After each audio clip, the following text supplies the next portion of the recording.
Halo, shalom, opa, oma, apa kabarnya?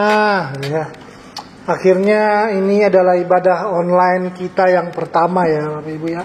Dan opa, oma semua, saya berharap opa, oma dalam kondisi yang baik, yang sehat, dan Tuhan sedang pelihara kehidupannya.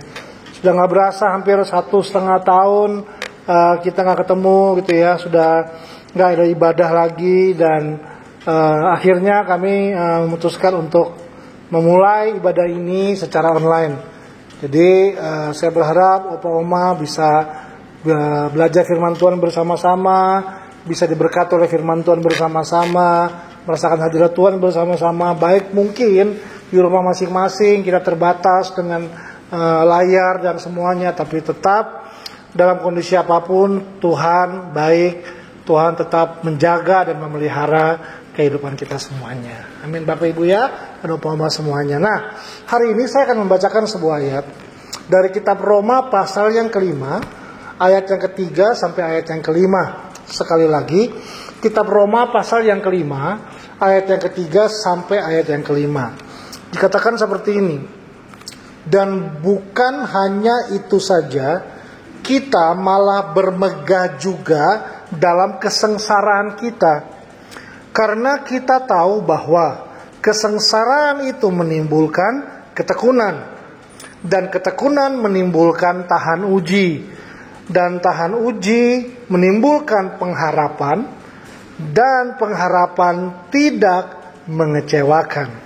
Karena kasih Allah telah dicurahkan di dalam hati kita oleh Roh Kudus yang telah dikaruniakan kepada kita. Nah, Bapak Opa Oma semuanya, ada sebuah pepatah yang mengatakan bahwa life is a process. Bahwa kehidupan ini adalah sebuah perjalanan proses, gitu ya. Waktu saya masih kecil, saya ingat ketika saya sedang menonton sebuah film, saya tuh selalu tergoda untuk spoiler, apa ya? Saya selalu tergoda untuk nonton ujungnya aja, akhirnya aja gitu ya. Selalu saya pengen coba nanti film ini akhirnya seperti apa ya, gitu ya. Tetapi kalau saya nggak mengikuti alur film ini dari awal, meskipun saya nonton akhirnya, kadang-kadang saya nggak bisa mengerti. Karena apa? Karena saya perlu mengikuti alur filmnya terus dari awal sampai akhir. Hal yang sama juga dengan kehidupan kita, bahwa dalam perjalanan ini kita percaya hidup adalah sebuah proses.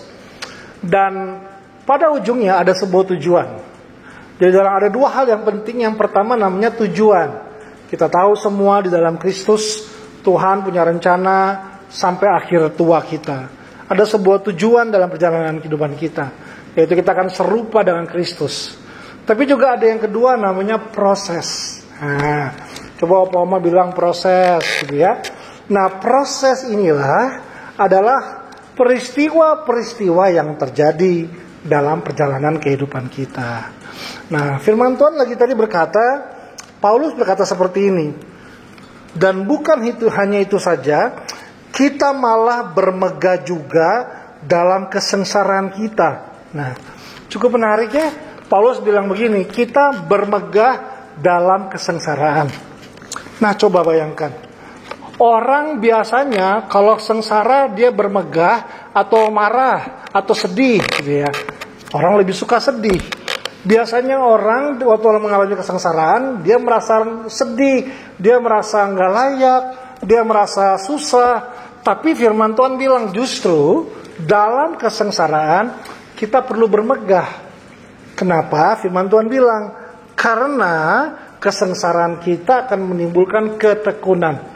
Nah, ini yang kita boleh belajar bersama-sama, bahwa dalam perjalanan kehidupan kita, ya, mungkin perjalanan kehidupan saya nggak selama perjalanan kehidupan Opa Oma yang telah melewatinya. Tapi ada beberapa prinsip yang kita perlu belajar bersama-sama untuk kita melewati perjalanan ini. Ya, prinsip yang pertama adalah Opa Oma, belajar untuk bisa menerima apa yang telah terjadi di hidup ini. Oke. Untuk bisa bermegah dalam kesengsaraan, kita perlu belajar menerima bahwa semua yang telah terjadi dalam hidup saya sampai hari ini, kalau itu terjadi, itu karena atas kehendak Tuhan buat kita. Amin, Opa-Oma semuanya ya. Karena banyak orang yang sampai hari ini hidupnya nggak tenang, hidupnya nggak nyaman, hidupnya penuh dengan akar pahit. Karena apa? Karena mereka kadang-kadang masih belum menerima kenyataan bahwa mereka telah mengalami hal-hal yang saya mungkin bilang mungkin nggak mudah. Tetapi meskipun nggak mudah, kalau itu terjadi dalam kehidupan kita, apapun itu, kita perlu belajar. Yang pertama adalah belajar menerima bahwa semua peristiwa yang terjadi itu semua atas izin Tuhan. Mungkin ada Opa-Oma yang berkata seperti ini, aduh, saya rindu sama kampung halaman saya misalnya. Aduh, saya rindu untuk bisa kembali lagi sama-sama dengan semuanya ibadah. Atau aduh, saya rindu untuk ketemu keluarga saya lagi. Aduh, ada banyak hal kadang-kadang kita nggak tenang karena ada hal-hal yang kita sesali dalam hidup. Nah, hari ini kita belajar bersama-sama. Yuk, kita lepaskan semuanya di tangan Tuhan dan berkata kepada Tuhan bahwa hari ini saya menerima untuk semua hal yang telah terjadi di hidup saya. Baik itu yang membuat saya senang, atau mungkin membuat saya sedih, atau mungkin pernah membuat saya menderita. Tapi kalau itu semua Tuhan izinkan terjadi, bahkan kesengsaraan saya pun terjadi, itu semua sebenarnya adalah cara Tuhan untuk mengajar saya untuk bertekun. Amin, Opa-Oma. Itu kata firman Tuhan. Jadi prinsip yang pertama adalah terima, nerimo. Nah, gitu ya. Belajar menerima atas apa yang telah terjadi. Nah, lalu dikatakan begini, dan ketekunan menimbulkan tahan uji, dan tahan uji menimbulkan pengharapan. Nah, hal yang kedua yang kita perlu bangun setelah kita bisa menerima apa yang telah terjadi, yang kedua adalah kita tetap, meskipun sudah tua gitu ya, tetap perlu belajar dari setiap pengalaman hidup ini. Apakah kita tetap bisa menemukan pemahaman, pengalaman-pengalaman kehidupan kita, sehingga kita menyadari ini prinsip yang kedua, bahwa dalam hidup ini tetap Tuhan ada dalam perjalanan kehidupan kita. Tuhan menyertai kehidupan kita semuanya. Waktu kita setia melewatinya, kita setia berjalan di dalamnya, Alkitab berkata bahwa akan timbul yang namanya pengharapan. Setiap orang butuh pengharapan. Saya yang masih muda tetap butuh pengharapan. Di tengah ketidakpastian kondisi yang terjadi di bangsa kita, bahkan sampai di dunia ini, pengharapan adalah sebuah kebutuhan yang dirindukan oleh setiap orang.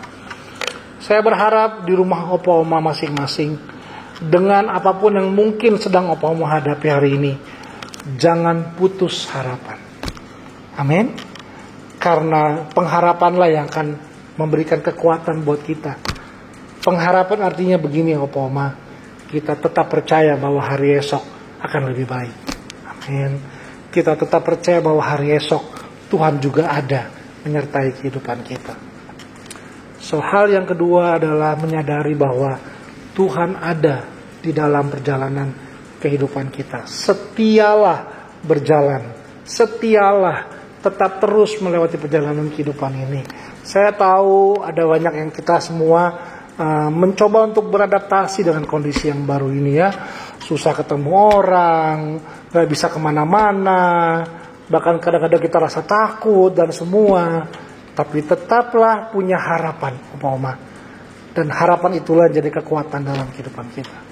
Sehingga yang terakhir dikatakan bahwa pengharapan kita tidak mengecewakan. Coba semuanya bilang amin dulu gitu ya. Bahwa pengharapan yang kita taruh di dalam Tuhan selalu tidak pernah mengecewakan. Kita melayani Tuhan yang tidak pernah mengecewakan kita. Mungkin keluarga kita pernah mengecewakan kita. Mungkin anak-anak kita pernah mengecewakan kita. Mungkin istri kita atau suami kita pernah mengecewakan kita. Tapi hari ini, mari sama-sama kita sadari bersama bahwa kita punya Tuhan yang tidak pernah mengecewakan kita. Karena pengharapan di dalam Tuhan itu tidak pernah mengecewakan. Saya berdoa dan saya berharap dalam apapun yang sedang Opa Oma hadapi hari-hari ini. Pertama, saya ulang sekali lagi, belajarlah menerima realita apa yang telah terjadi. Belajarlah bahwa apapun dalam hidup ini yang telah terjadi semua atas izin Tuhan. Dan yang kedua, tetaplah berjalan dengan setia. Karena Tuhan berserta dengan Opa Oma. Karena pemeliharaan Tuhan ada bersama dengan Opa Oma. Dan tetaplah memiliki pengharapan. Karena prinsip yang ketiga, pengharapan di dalam Tuhan itu tidak pernah mengecewakan. Amin, Opa Oma semuanya. Saya berharap pesan ini bisa menjadi kekuatan buat Opa Oma semua, sehingga Opa Oma bisa tetap terus kuat, tetap terus punya pengharapan, tetap terus melayani Tuhan, dan tetap terus membangun kehidupan yang mencintai Tuhan sampai seumur hidup kita. Amin, Opa Oma semua. Yuk kita berdoa bersama-sama. Tuhan Yesus, terima kasih buat hari ini. Ini adalah ibadah online kami yang pertama. Kami sudah rindu untuk berjumpa lagi, tapi kami menyadari keterbatasan yang ada membuat kami sulit untuk bisa berkumpul bersama-sama. Karena itu Tuhan, kami berdoa pada hari ini, berkati setiap Opa, Oma, dimanapun mereka berada di rumah masing-masing. Ada pemeliharaan dari Tuhan, ada penyertaan yang sempurna dari Tuhan, menyertai seluruhnya Tuhan. Tuhan jaga, Tuhan pelihara, sehingga dimanapun Opa Oma berada, ada tangan Tuhan yang menjaganya. Berkati, beri kekuatan, beri kesehatan, hibur di saat mereka sedang mengalami kerinduan. Mungkin untuk ketemu dengan anak-anak, atau keluarga, dan semuanya. Tetap Tuhan ada bersama-sama dengan mereka. Tuhan menyertai dan memberikan pengharapan, dan pengharapan yang tidak mengecewakan. Tuhan terima kasih buat hari ini.